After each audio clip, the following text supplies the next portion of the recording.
Class 7 NCERT वायु chapter 4 को वायु को आज हम लोग सबसे आसान भाषा में समझेंगे। कृपया करके ध्यान दें। जिन चीज़ों के नीचे अंडरलाइन करें उसको कॉपी में नोट करो आप लोग। कार्बन डाइऑक्साइड वायुमंडल में फैले कर पृथ्वी से विकिरित ऊष्मा को पृथ्वी पर रोककर ग्रीन हाउस प्रभाव पैदा करती है, इसीलिए इसे ग्रीन हाउस गैस भी कहते हैं। और इसके अभाव में धरती इतनी ठंडी हो जाती है कि इस पर रहना असंभव होता है। किंतु जब कारखानों एवं कार के धुएं से वायु में इसका सतह बढ़ता है तब इस ऊष्मा के द्वारा पृथ्वी का तापमान बढ़ता है। इसे भूमंडलीय ताप कहते हैं, जिसे ग्लोबल वार्मिंग भी कहते हैं इंग्लिश में। तापमान में इस वृद्धि के कारण पृथ्वी के सबसे ठंडे प्रदेश में जमी हुई बर्फ पिघलती है। ये नोट करना है।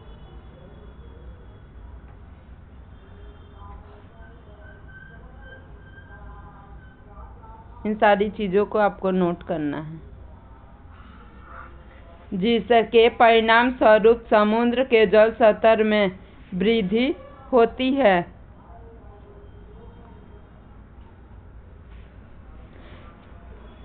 तटीय क्षेत्रों में बाढ़ आ जाती है। दीर्घ अवधि में इसके कारण जलवायु में अत्यधिक परिवर्तन हो सकता है। इसके फलस्वरूप कुछ पौधे एवं पशु लुप्त हो सकते हैं।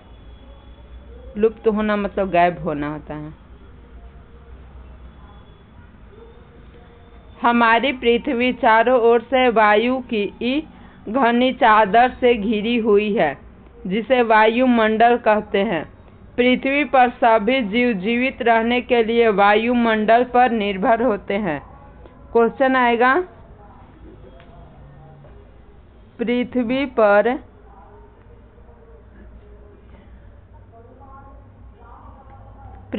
पर सभी जीव जीवित रहने के लिए किस पर निर्भर होते हैं? तो वायुमंडल पर। यह हमें सांस लेने के लिए वायु प्रदान करती है एवं सूर्य की किरणों से हानिकारक प्रभाव से हमारी रक्षा करती है। यदि सुरक्षा की यह चादर न हो तो दिन के समय सूर्य के गर्मी से तप्त होकर जल सकते हैं एवं रात के ठंड से हम लोग जम सकते हैं। अतः यह वायुमंडल है जिससे पृथ्वी के तापमान को रहने योग्य बनाया है। वायुमंडल का संघटन।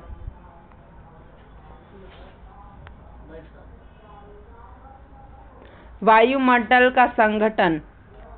क्या आप जानते हैं कि जिस वायुमंडल का उपयोग सांस लेने के लिए करते हैं, वास्तव में वह अपने गैसों का मिश्रण है? जैसे इस सबको नोट करना है। नाइट्रोजन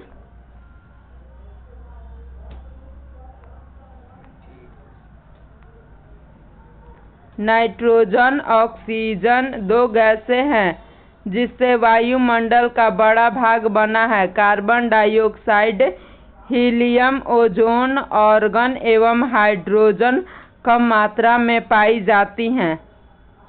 इन गैसों के अलावा धूल के छोटे छोटे कण भी हवा में मौजूद होते हैं। 4.1 वृत्तांत में दिया गया है, जिसमें वायु के विभिन्न संघटनों के प्रतिशत को दर्शाए गए हैं।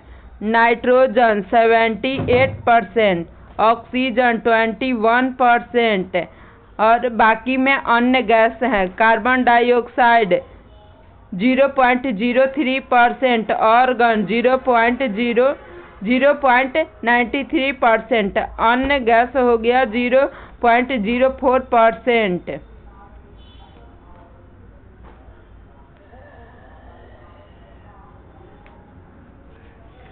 नाइट्रोजन वायु में सर्वाधिक पाई जाती है। इसको भी नोट करना है।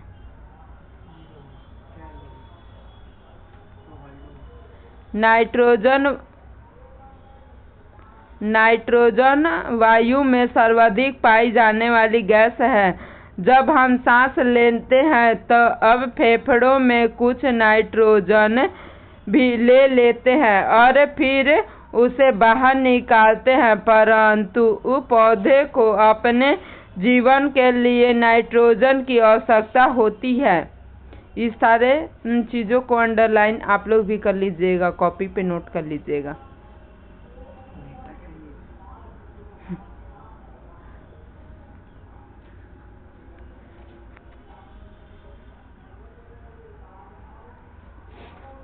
वे सीधे वायु से हाइड्रोजन नहीं ले पाते हैं। मृदा तथा कुछ पौधे की जड़ों में रहने वाले जीवाणु वायु से नाइट्रोजन लेकर इसका स्वरूप बदल देते हैं, जिससे पौधे का इसका प्रयोग न कर सके। ऑक्सीजन वायु में प्रचुरता से मिलने वाली दूसरी गैस है। मनुष्य तथा पशु सांस लेने में वायु से ऑक्सीजन प्राप्त करते हैं। इसको अंडरलाइन करना है। सांस लेने में ऑक्सीजन प्राप्त करते हैं।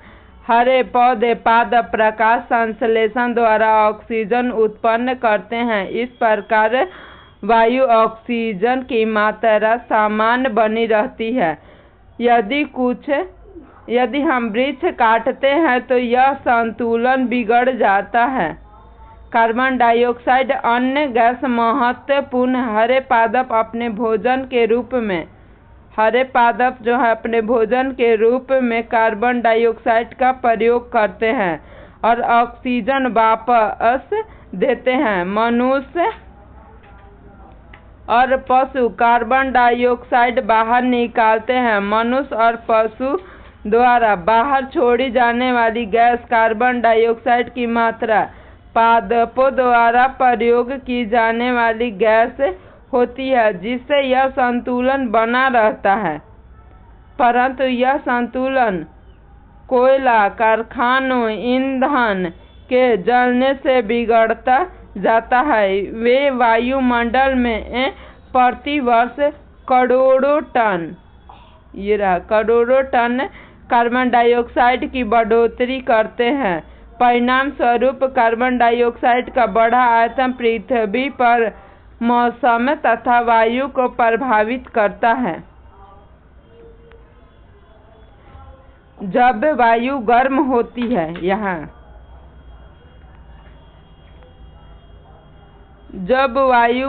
होती है तो फैलती है और हल्की होकर ऊपर उठती है। ठंडी वायु सघन और भारी होती है, इसीलिए नीचे की ओर ऐसी प्रवृत्ति होती है। गर्म वायु के ऊपर उठने पर आसपास के क्षेत्र ठंडी वायु रिक्त स्थान को भरने के लिए वहां आ जाती है। इस प्रकार वायु चक्रण चलता है। जब वायु हल्की होती है तो ऊपर की ओर जाती है और जब ये स्थान खाली हो जाता है और भारी जो वायु है वो नीचे की ओर आकर ऐसे बैठ जाती है।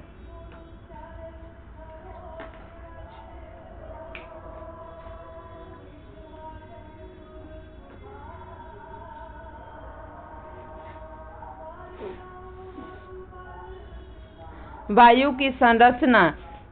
हमारा वायुमंडल 5 परतों में विभाजित है। कौन कौन सा? जो पृथ्वी की सतह से आरंभ होती है। क्षोभ मंडल, समताप मंडल, मध्य मंडल, बाहिर्मंडल एवं बहिर्मंडल। क्षोभ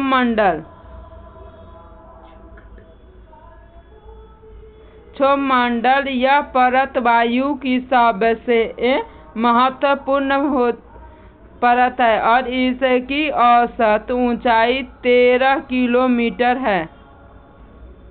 इसी मंडल में हम लोग सांस लेते हैं। मनुष्य, पशु, पक्षी सभी क्षोभ मंडल में ही निवास करते हैं। मौसम की लगभग सभी घटनाएं क्षोभ मंडल में होती है। वर्षा, कोहरा, ओला वर्ष इसी परत के अंदर होता है। अब समताप मंडल को देखते हैं, क्षोभ मंडल के जो ऊपर पड़ता है।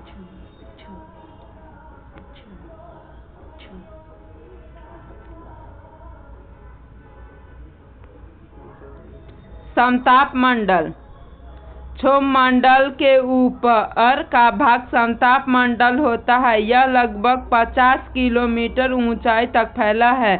यह परत बादलों एवं मौसम संबंधी घटनाओं से लगभग मुक्त होता है, इसीलिए यहाँ हवाई जहाज उड़ाई जाती है। इसके फलस्वरूप यहाँ परिस्थितियाँ हवाई जहाज उड़ाने के लिए आदर्श होती है। समाप्त मंडल, समताप मंडल की एक महत्वपूर्ण विशेषता यह है कि इसमें ओजोन गैस की परत होती है और यह परत सूर्य से आने वाली हानिकारक किरणों से हमारी रक्षा करती है।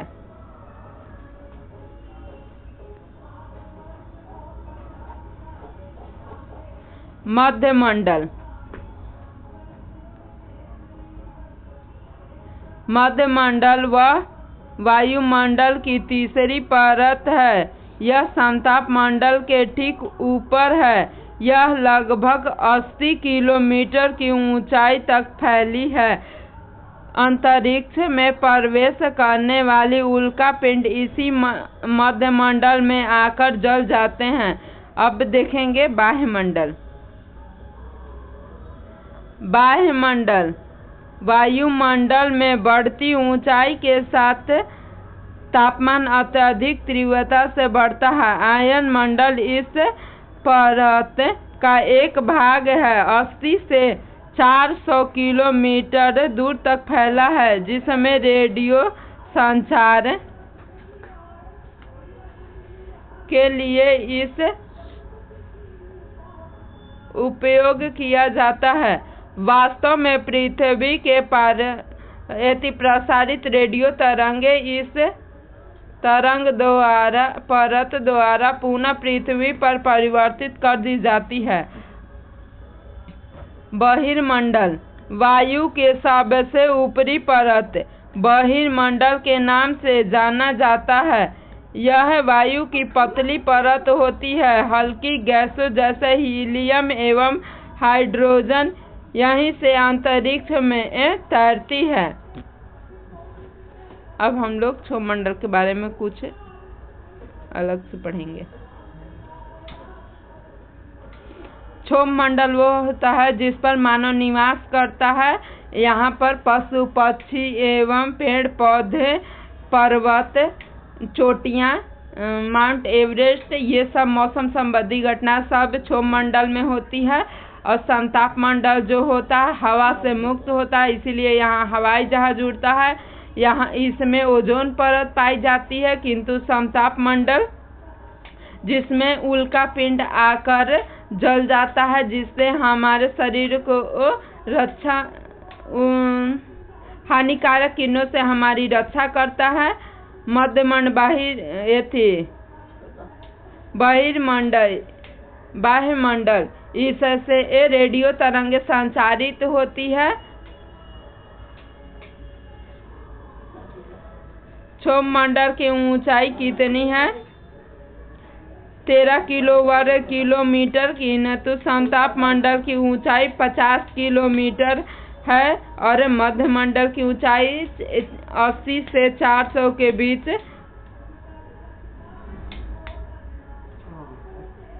मध्य मंडल 80 है और उसके बाद बाह्य मंडल हो गया 80 से 400 के किलोमीटर तक फैली हुई है।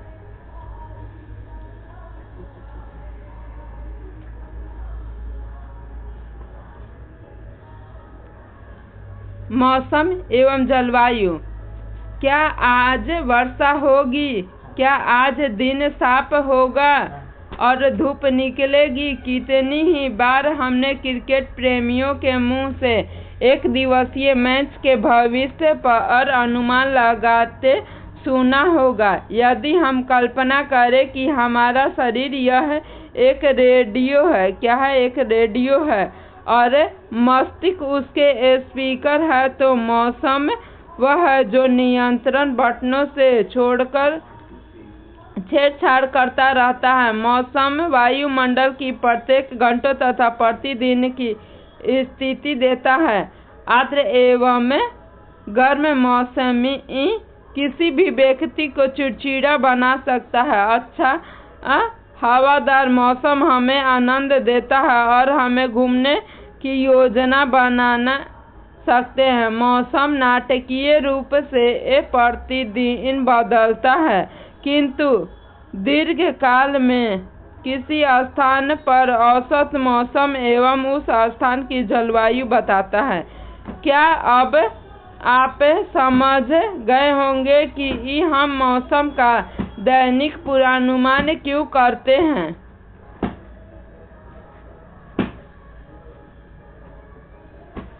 स्थानीय समाचार से 10 दिन के मौसम रिपोर्ट एवं मौसम बदलाव का अवलोकन करें।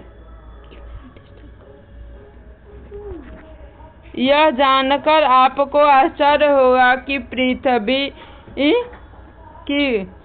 पृथ्वी सूर्य की ऊर्जा लगभग 2 अरबवां भाग केवल 1/2 अरबवां ही प्राप्त होता है। सॉरी, इसको नोट कर लेना है। 1 अरबवां भाग ही प्राप्त होता है। तापमान। आप प्रतिदिन जिस तापमान का अनुभव करते हैं वह वायुमंडल का तापमान होता है। किसका तापमान होता है? वायुमंडल का तापमान होता है। वायु में मौजूद ताप एवं शीतलता परमाणु कहलाता है। वायु का तापमान केवल दिन और रात में ही नहीं बदलता, बल्कि ऋतु के अनुसार भी बदलता है। दिन और रात नहीं, बल्कि ऋतु के अनुसार भी बदलता है। शीत ऋतु की अपेक्षा ग्रीष्म ऋतु ज्यादा गर्म होती है। आपतन एक महत्वपूर्ण कारक है जो तापमान के वितरण को प्रभावित करता है। सूर्य से आने वाली ऊर्जा जिसे हम पृथ्वी रोक लेती है, सूर्य से आने वाली ऊर्जा जिसे पृथ्वी रोक लेती है उसे आपतन कहते हैं। आपतन सूर्य ताप की मात्रा भूमध्य रेखा से ध्रुव की ओर घटती है। आपतन सूर्य की मात्रा भूमध्य रेखा से ध्रुव की ओर आने पर घटती है, इसीलिए तापमान उसी प्रकार घटता जाता है। क्यों?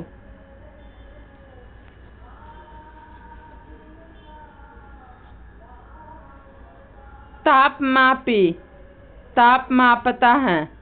वायु दाब वायु मापता है।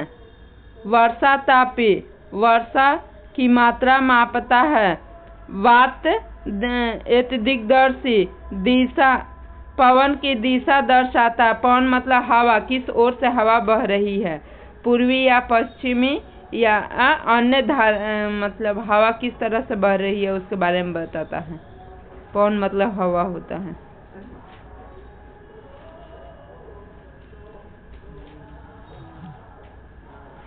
अब आप समझ गए होंगे कि ध्रुव बर्फ से क्यों ढके हुए हैं। यदि पृथ्वी का तापमान अत्यधिक बढ़ जाता है तो यह इतनी गर्म हो जाएगी कि कुछ फसलें नहीं उग सकेंगी। गांव की अपेक्षा नगरों का तापमान बहुत अधिक होता है।